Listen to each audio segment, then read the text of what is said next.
All right, guys, we got a quick moment while we here with Honey Hands Pop Pop. We waiting for Honey Hands to get weighed in and everything before we could go get you some breakfast before the fight. Um, Dad, I wanted you to quickly share with them your background in amateur and why seeing Honey Hands have his first match and get his first victory the following fight after why it meant so much to you because of your amateur story. Give them your amateur story. Okay, when I was a police officer in Philadelphia, at the age of 25, uh, mainly I was doing weightlifting, bodybuilding, and I got saved in June of 1975, and at that time I had been the weightlifting instructor at the Southwest Youth Center, which was a Christian gym, and for some reason they let me on the staff, and so after I got saved, I decided, well, let me try my hand at a little bit of boxing. So I started training. I was doing my running, being diligent, doing a little sparring in our gym, and I had a fight at the ARC Recreation Center up in North Philadelphia. Okay. And It's gonna be your first amateur my match. first amateur bout, Okay. yeah. And I was a heavyweight.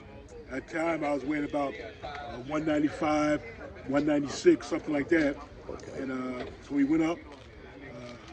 Reverend Duke Thompson was the gym director, our coach. And so we went up and I had my first fight. First 2 rounds was going good. I was fighting a guy named Cat Johnson. He was a short guy, mind you, of Joe Frazier. And it seemed like I couldn't feel the blows when he was hitting me, you know? So we doing good. So the you first felt 2 invincible rounds. at first 2 rounds. Yeah. Okay. Then in the 3rd round, going toward the bottom of the 3rd round, he threw his right hand and an overhand right. And that was the only punch I had never trained for in training. He threw that overhand right, and his hand disappeared from my vision. But he hit me right on the temple. So it reappeared on your temple.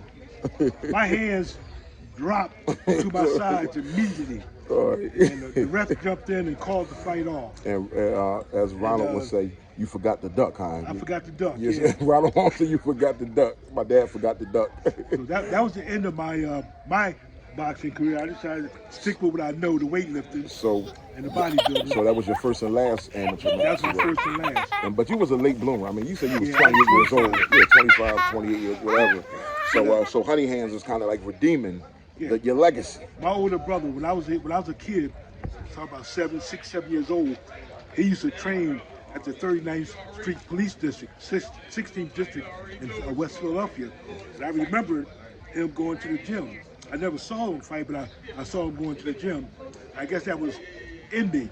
Well, when my grandson started boxing at first, I really wasn't caught up in it when he was like 11 years old or so when he first got started. Yep, you started at age 11, Honey Hands. But when he switched over to this new gym, MVJ, yeah, I saw that he was serious.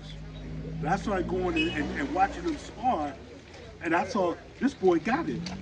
He got something real in him. Yes, sir. And so, like I say, if I'm not his #1 fan, I'm his #2 fan. It's a toss-up. His biggest supporter. I know that. Yes, sir. You know that. Yep, you better believe that. Yep. And to see him go out to the Nationals in back in March. Albuquerque, New Mexico, That was and fight the 3-time champ in his first fight. That was a 4-time champion. Now he's a 5-time champion. Yeah. No, he became 5. Did he? Yeah, 4-time champion, became 5-time champion. Ain't that something? So anyway, he fought this guy. He won the 3rd round. Yeah, but that showed me that he's not afraid of anybody. That's one thing I really appreciate about him. The boy has no fear. I've watched him spar grown men, no fear at all. Okay, Sir. So when we went to his second fight in Frankfurt, Philadelphia. okay, oh my, yeah, Frankfurt Avenue, Philadelphia. He was fighting a guy who was 4-0. 4-0, right? And you would have thought that it was going to be another blowout if you looked at the record, him having no wins. But Mark went in there, and I'm telling you, he poured the honey all over this guy. Oh, yeah. And it meant so much to me. Just thinking about me almost brings me to tears because I saw it in him, you know? And there's some people that box, but there's some people that are gifted to box. Yeah, he's And that's special. I Honey seen Hands. that in him earlier. That's right. Way to sum it up. And that's why we're here in Trenton. All right. It's turn up time, baby. Let's get it.